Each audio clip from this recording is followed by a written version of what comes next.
In retrospect, Jean probably should have been suspicious the moment Ella suggested the spa day. She had been acting strangely all week, her behavior just slightly off-kilter in ways Jean couldn't quite place, but he hadn't bothered to register it. At the time, it seemed like such a harmless suggestion, casual enough to brush away. Sitting together on the couch, Ella had leaned close with a disarming smile, trying to sound breezy and spontaneous. "Got any plans for the weekend?" she asked, her voice a little too light, a little too eager as she shifted beside him. "Not that I can think of," Jean replied honestly. "Why?" "What did you have in mind?" Ella's eyes flicked with a mischievous glimmer as she explained, "Staff from work gave me a gift certificate for a couple's spa day. It was supposed to be for my fiancé and her, something he gave her for Valentine's, but they never used it. It's only good until Sunday, and they have a family thing, so she passed it on to me. I thought, maybe we could both use some pampering." Jean blinked at her suggestion, momentarily taken off guard. "I don't know. A spa day isn't really my thing. I don't like people touching me," he said with a slight grimace, as if just the idea made him uncomfortable. But Ella wasn't having it. "It's not just a spa," she corrected, wagging a finger. "They do the whole works. Hair, nails, everything. And don't give me that chauvinist macho BS. You're an IT guy, Jean, not a coal miner. Your nails shouldn't look like they've been through a quarry." She reached out and grabbed his hand, inspecting his ragged nails with exaggerated disapproval. Jean hesitated, weighing the resistance that bubbled up inside him against the sense that pushing back might just be more trouble than it was worth. He knew Ella. Once she was determined, she wasn't letting go. The most fruitful path, he decided, would be the path of least resistance. "All right," he sighed. "I guess I'm in." Ella beamed with delight and threw her arms around him in a warm embrace. "Yay, it's going to be so much fun," she exclaimed, almost bouncing with energy. Jean chuckled but still tried to set limits. "But I'm just doing the massage. Maybe the haircut." "Nothing more? We'll see," Ella giggled, her tone playful but carrying an edge that Jean missed entirely. When they arrived at the spa, Jean was struck by how unassuming the place looked from the outside. A nondescript storefront, neutral signage, nothing flashy or luxurious to suggest indulgence. Yet inside, the faint hum of soft music and the gentle aroma of oils and herbs immediately set a different tone. Ella walked confidently up to the counter, chatting animatedly with the attendant while Jean waited off to the side, feeling a bit awkward in the overly serene setting. After some back-and-forth conversation, Ella waved him over, and together they were led into the back hallway. "All right, sir, you can use this room," the attendant said, pointing to a door on the left. "And yes, you'll use that one," she added, gesturing to another on the right. Jean paused, puzzled. "Wait, I thought this was a couples thing. Shouldn't we be together?" The attendant gave a small laugh, shaking her head. "Yes, but there are separate changing rooms, silly." Ella giggled, echoing the explanation with a teasing, "Right?" Jean frowned slightly, still uncertain, but went along. He and Ella parted ways, each stepping into their assigned rooms. Inside Jean's changing room, the setup was simple. A white robe hung neatly on a hook, while a row of cubbyholes stretched toward a divider. The attendant smiled politely. "Just get undressed and change into the robe. We'll be right with you, and feel free to have some of the complimentary water." With that, she closed the door. Jean sighed, beginning to undress. He folded his clothes neatly into a cubbyhole until he was down to his underwear, then slipped into the robe. Sitting down on the chair in the corner, he reached for a glass and poured water from the pitcher on the side table. He took a sip and immediately made a face. "That tastes weird," he muttered. Holding the glass up to the light, he noticed not only lemon slices floating inside, but also sprigs of fresh mint. "Lemon, mint water," he murmured uncertainly. He took another cautious sip, then another, and before long the unusual taste didn't seem so strange anymore. He chalked it up to being one of those quirky spa touches he wasn't used to. Minutes passed before the attendant returned, smiling warmly. "All right, the massage is ready. If you'll just follow me to the next room." Jean rose and followed her, his robe brushing softly against his legs as he stepped into the massage room. The attendant gestured to the table. Jean shrugged, pulled off the robe, and climbed onto the padded surface, settling himself face down and resting his head in the cradle. "We'll get started momentarily," the attendant assured him. But as Jean lay there, waiting, something strange began to happen. His body grew heavier, sluggish. His eyes felt impossibly heavy, and every attempt to shift position was met with a resistance that shocked him, as though his strength was leaking out of him, his muscles betraying him. A creeping drowsiness enveloped him, clouding his thoughts. The door opened again. Jean heard footsteps, light but purposeful, and then caught a glimpse of another figure through his blurred vision. A woman, at least that's what he could discern from the outline of her legs. "All right. This is our masseuse, Agnes. She'll be handling you from here," the attendant said, patting Jean on the back before quietly leaving the room. Jean wanted to protest, to ask what was happening, but his tongue felt thick, his words slurred. Did someone spike the water? Is this some kind of allergic reaction? His panicked mind wondered. He felt a cool substance being spread onto his legs, then firm pressure as hands began to apply it methodically. "What's going on?" Jean managed to slur. "Full body wax, part of package," Agnes replied in a heavy accent, her tone matter-of-fact. Jean's heart lurched. "Wax?" "I didn't ask for a wax," he croaked, struggling futilely against the weighted haze dragging him down. But his protests were useless. Darkness clawed at the edges of his mind.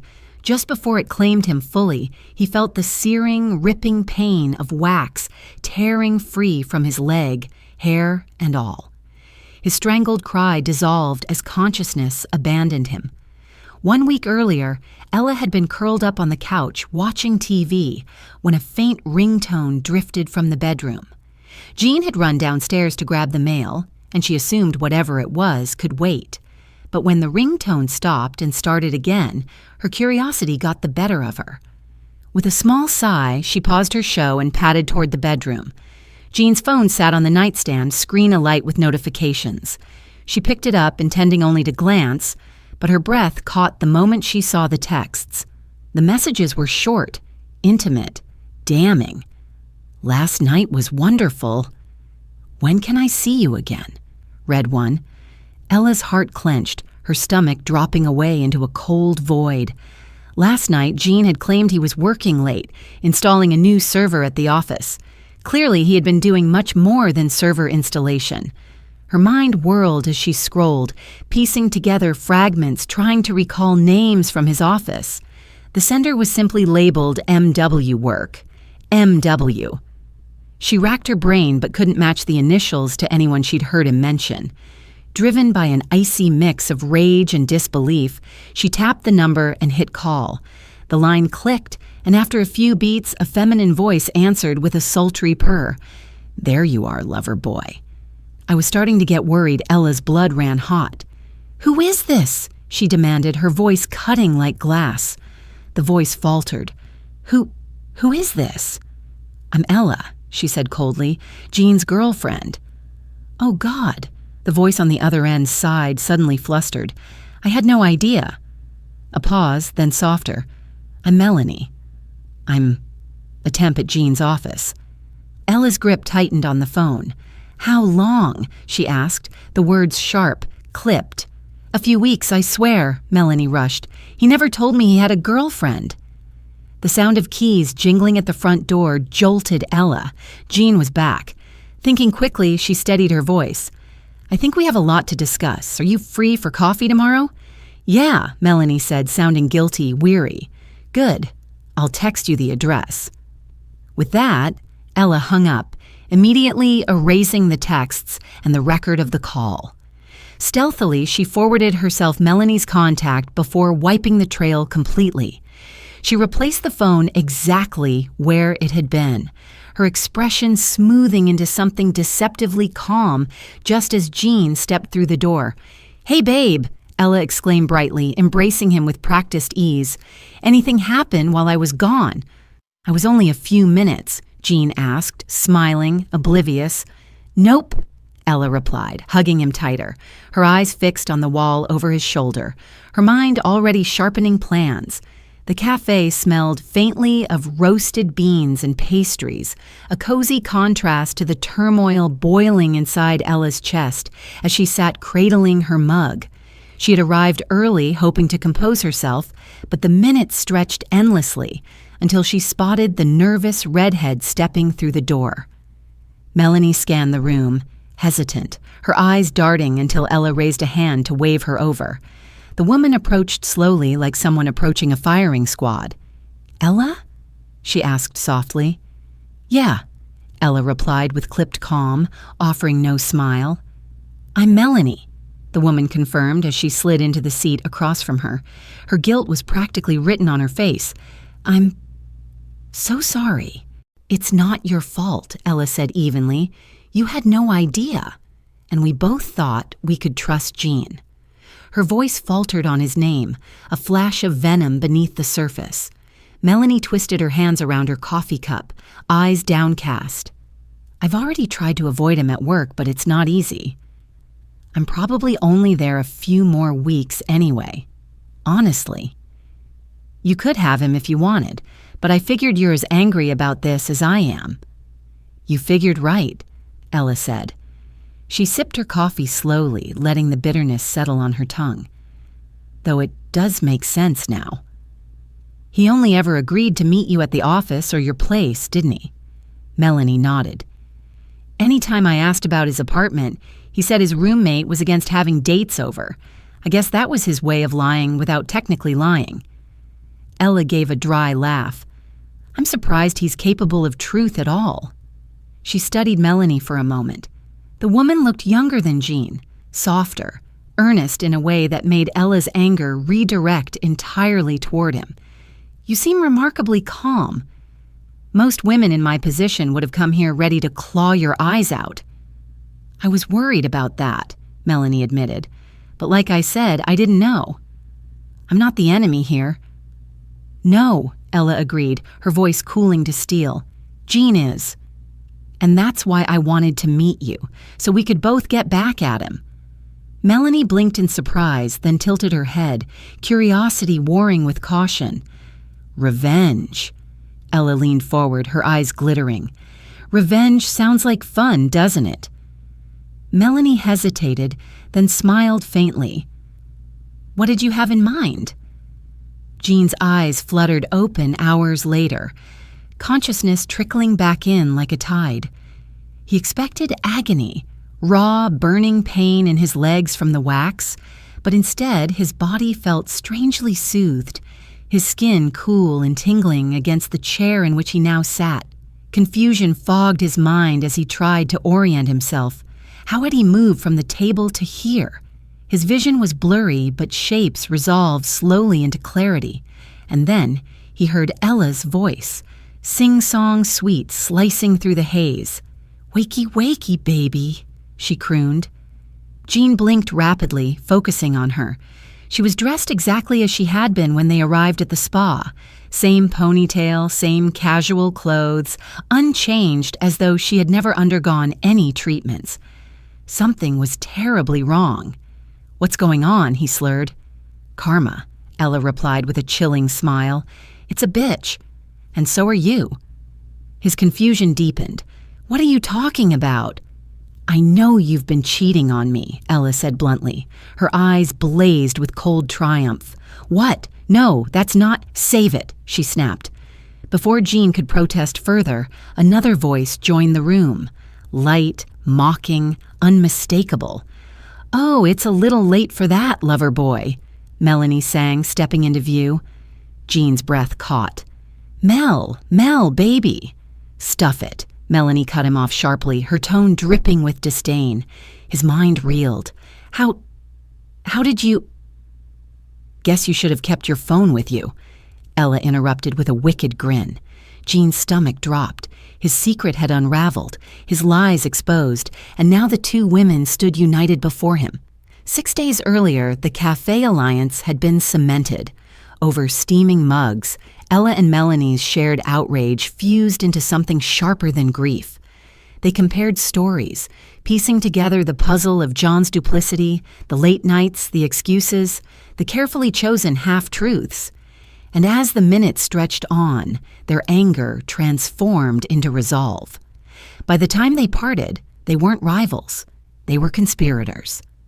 Now, in the spa chair, Jean began to understand the full consequence of their plotting. He glanced down and nearly gagged at the sight that greeted him. Where his chest should have been flat, a pair of large, artificial breasts now jutted forward, pressing against the soft fabric draped over him. Lower down, he could feel his manhood constricted, tucked away, hidden. His body had been altered, humiliated, reshaped against his will.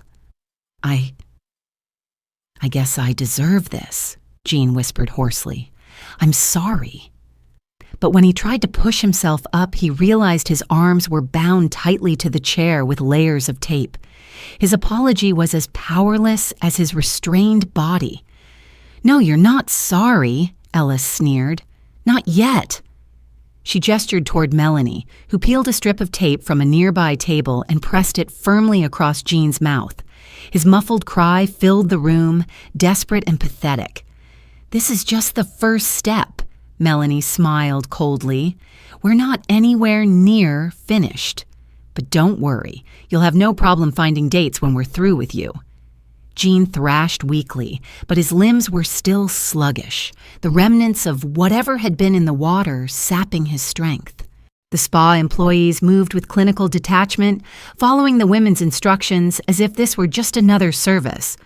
They reclined the chair, tilting him back, and began washing his hair with flowery shampoo, massaging it into a lather that filled the air with saccharine sweetness. When they dried it, they wove extensions into his blonde hair, adding volume and curlers to set it. Next came his nails. They shaped, buffed, and fitted his fingers with long acrylic extensions, painting them a bright, glossy pink. Jean groaned behind his gag, flexing helplessly as his masculine hands were transformed into delicate, polished mockeries. His toenails received the same treatment, painted to match, completing the indignity. Ella leaned close, whispering in his ear with mocking affection. We had such trouble deciding which color to choose. But I think pink suits you perfectly, Melanie giggled, stepping back to admire their work. Definitely. It's adorable, Jean whimpered as the curlers came out and his hair was styled into soft, cascading curls. Then came the makeup. Foundation to smooth his skin, blush to warm his cheeks, eyeliner and mascara to elongate his lashes, shadow to make his eyes pop. Finally, his lips were forced into a pucker as bright lipstick was smeared across them. When the gag was finally removed, Jean gasped for breath, only for a piercing gun to snap against his ear. Ow! He yelped as one stud was driven in, then another. Not even close to enough, Ella murmured as he begged for it to stop. They untaped his arms at last, but only after snapping photos with their phones. If you even think about running, Ella warned, waving her screen in his face, everyone you know will see these. Family, friends, co-workers, and Melanie will make sure the office gets an eyeful. What do you want? Jean pleaded, his voice cracking. An apology? I already said I'm sorry. If you were truly sorry, you wouldn't have cheated in the first place, Ella said flatly. The two women hauled him to his feet, forcing him into pink panties and a matching bra that cupped the false breasts snugly. Before he could resist, a tight pink dress was slid up his torso, zipped mercilessly, constricting his legs so he could barely move. Melanie slipped his feet into pink platform heels, fastening the straps with gleeful precision. They stepped back, admiring their creation as Jean stumbled, catching sight of himself in a full-length mirror. He froze, horrified. The reflection staring back at him was a stranger. Long curls, sparkling eyes, glossy lips, flushed cheeks, glittering studs, a form-fitting dress hugging a feminine silhouette. He looked like a knockout. "Holy," Jean whispered. "Is that me?" "Of course it's you, silly," Ella mocked. "And I can't believe how hot you turned out." "Neither can I," Melanie admitted, smirking. "Who knew?" "All right, you've had your fun," Jean said shakily. "Do I get to change back now?" Their laughter cut him down instantly. Melanie pressed a purse into his hands. "Not even close." "Meet us outside." They sauntered out, leaving him tottering in his heels. He minced toward the door, his steps short and awkward, his long nails clicking uselessly as he fumbled with the knob. Finally, he made his way outside, only to see Ella and Melanie slipping into his car. "Wait!" he called, stumbling forward. Ella rolled the window down just long enough to toss him a set of keys. "Those are for Melanie's apartment. You can stay there tonight while we decide what to do with you." "This isn't enough," Jean begged. "I think you still need more punishment," Ella said coolly. "We'll talk about that later." Melanie chuckled. "And don't move my furniture around."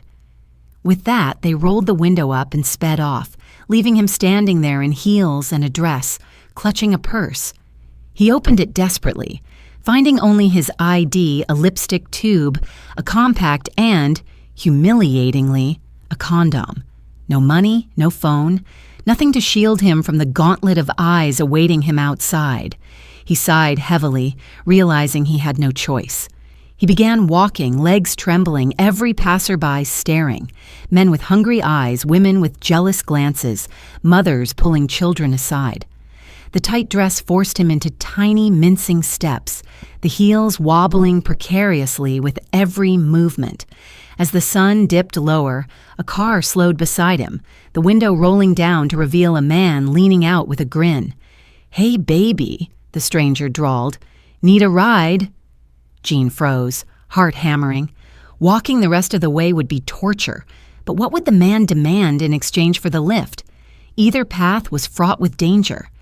His reflection lingered in his mind, the lipstick, the curves, the dress.